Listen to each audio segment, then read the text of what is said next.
السلام علیکم ناظرین، سچ نیوز میں آپ کا خیر مقدم ہے۔ اس سے پہلے کئی بار ہم نے سچ نیوز میں ایک نیوز دکھائی تھی ہمارے مفید ویلنس سینٹر کو لے کر، جس سے کافی لوگوں کو فائدہ ہوا ہے، اور کامنٹس کے ذریعے کئی ہمارے ویورز کچھ کوشچنز بھی کرنے لگے کہ آخرکار مفید ویلنس سینٹر ہے کیا اور اس سے کیا فائدے ہیں، ڈاکٹر صاحب کی کوالیفیکیشن کیا ہے، وغیرہ وغیرہ۔ آخر ایسے کئی کوشچنز آئے تھے، لیکن سچ نیوز کو جو سب سے پہلا سوال پوچھنا ہے ہمارے ڈاکٹر مفید خان صاحب سے، وہ پہلا سوال یہ رہے گا کہ آخر یہ کورونا وائرس ہے کیا؟ یہ کورونا وائرس کو لے کر ڈاکٹر مفید خان نے اس کے لیے بھی کچھ نسخہ نکالا ہے یا نہیں؟ کورونا وائرس کی تھوڑی سی جانکاری ہم لینا چاہیں گے ڈاکٹر مفید خان صاحب سے۔ صاحب السلام علیکم۔ سب سے پہلا سوال ہمارا صاحب کورونا وائرس کو لے کر، اس کے لیے آپ نے کچھ نسخہ تیار کیا ہے؟ جیسا کہ لوگ کہتے ہیں کہ وبا ہے، یہ قدرتی ایک وبا ہے جس کا اب تک کوئی علاج نہیں نکلا، کئی مختلف کنٹریز اس کو لے کر ریسرچ کر رہے ہیں، اس کا ویکسین نکالنے کی کوشش کر رہے ہیں، کئی ملک اس میں کامیابی بھی حاصل کر چکے ہیں، اس طرح سے نیوز آ رہی ہے۔ خیر، ڈاکٹر مفید خان کا پرسنل کوئی نسخہ نکالے ہیں اس کے تعلق سے؟ سب سے پہلے میں سچ نیوز کا خیر مقدم کرتا ہوں اور آپ کا مشکور ہوں کہ آپ جہاں پر تشریف لے کر آئے۔ سچ نیوز کے ذریعے سے سچ نیوز کے ناظرین تک یہ بہت اہم معلومات آپ تک پہنچانا چاہوں گا۔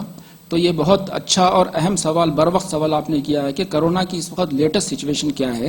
کرونا کے بارے میں میرا بہت طویل ویڈیوز بھی میں نے 2-3 ریلیز کیے ہیں، اور وہ سچائی صرف صبح شروع سے لے کے آج تک سچائی صرف ایک ہی ہے، اور وہ سچائی یہ ہے کہ کرونا صرف ایک وائرس ہے، جیسا کہ انفلوئنزا کا وائرس ہوتا ہے، جیسا ہم کو نزلہ اور زکام آتا ہے اس کے وائرسز ہوتے ہیں، ویسے ہی کرونا بھی صرف ایک وائرس ہے۔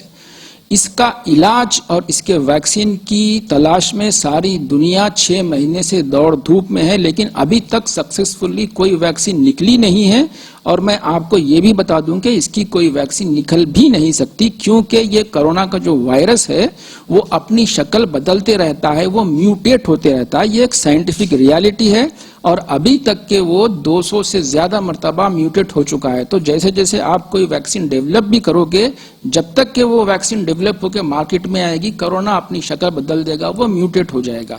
تو اس لیے کرونا کا کوئی وائرس، کوئی دوا نکل نہیں سکتی، صرف اور صرف ایک ہی دوا ہے جو قدرت نے بنائی ہے، جو آپ کے اپنے اندر ہے، جس کو ہم اپنا امیون سسٹم کہتے ہیں۔ اگر آپ اپنی امیونٹی سسٹم کو، اپنے امیونٹی کو بوسٹ کریں گے، بڑھائیں گے، تو کرونا آٹومیٹیکلی آئے گا، جیسے کہ انفلوئنزا آتا ہے، اٹیک کرے گا، لیکن آپ کا اپنا ڈیفنس میکانزم اس کو مار کے بھگا دے گا۔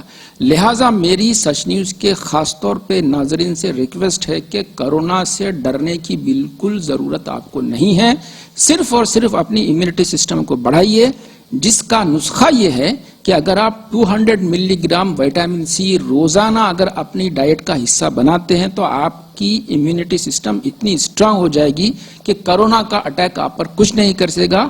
اور یہ 200 ملی گرام وٹامن سی کی جو مقدار ہے، اس کے لیے بہت زیادہ ڈھونڈنے کی ضرورت نہیں ہے، نہ وٹامن سی کے سپلیمنٹس کھانے کی ضرورت ہے، بلکہ روزانہ اگر آپ 2 سنترے کھاتے رہیں، پائن ایپل کھاتے رہیں، 300 گرام کیوکمبر اور ٹومیٹو کھاتے رہیں گے، تو آپ کی امیونٹی سسٹم اتنی اسٹرانگ ہو جائے گی۔ خدا نہ خواستہ اگر کسی کو کورونا پازیٹیو آتا بھی ہے، اس کے باوجود بھی، ویسے تو نہیں آئے گا، لیکن کسی کو اگر آ گیا ہے تو پھر اس کے لیے ہمارا 3 دن کا فلوئڈ ڈائٹ کا پروٹوکول ہے، جو ہمارے آپ پریویس ویڈیوز میں دیکھ لے سکتے ہیں، 2-4-5 منٹ کی بات ہوگی۔ ویسے جو ہے صاحب، ہمارے سچ نیوز میں کامنٹس کے ذریعے کئی ویورز نے یہ کوشچن کیا ہے کہ ڈاکٹر مفید خان کی کوالیفیکیشن کیا ہے؟ یہ بہت اچھا سوال کیا ہے آپ نے، اور ہمیں بھی یہ کمنٹس موصول ہوتے ہیں۔ تو جہاں تک کہ میری میڈیکل فیلڈ سے ریلیٹڈ کوالیفیکیشنز کا تعلق ہے، تو میں سرٹیفائڈ ڈائبٹیز ایجوکیٹر ہوں۔ آپ نے ایک بہت حیدرآباد کی نہیں بلکہ انڈیا کی نہیں بلکہ دنیا کی ایک بہت ہی مشہور شخصیت ہے، اس کا نام آپ نے سنا ہوگا، ڈاکٹر بشوروپ رائے چودھری۔ یہ ڈائریکٹر ہیں انڈو ویتنام میڈیکل بورڈ کے۔ تو ویتنام اور انڈیا کے اندر ایک میڈیکل بورڈ قائم ہوا ہے، جس کے یہ ڈائریکٹر ہیں، جہاں پر سرٹیفیکیشن دیا جاتا ہے ڈائبٹیز ایجوکیٹر کا۔ تو پہلے لیول پہ میں سرٹیفائڈ ڈائبٹیز ایجوکیٹر ہوں، ڈائبٹیز کے بارے میں لوگوں کو ایجوکیٹ کر سکتا ہوں، نمبر 1۔ نمبر 2، میں NLP کا ایک ٹرینر بھی ہوں۔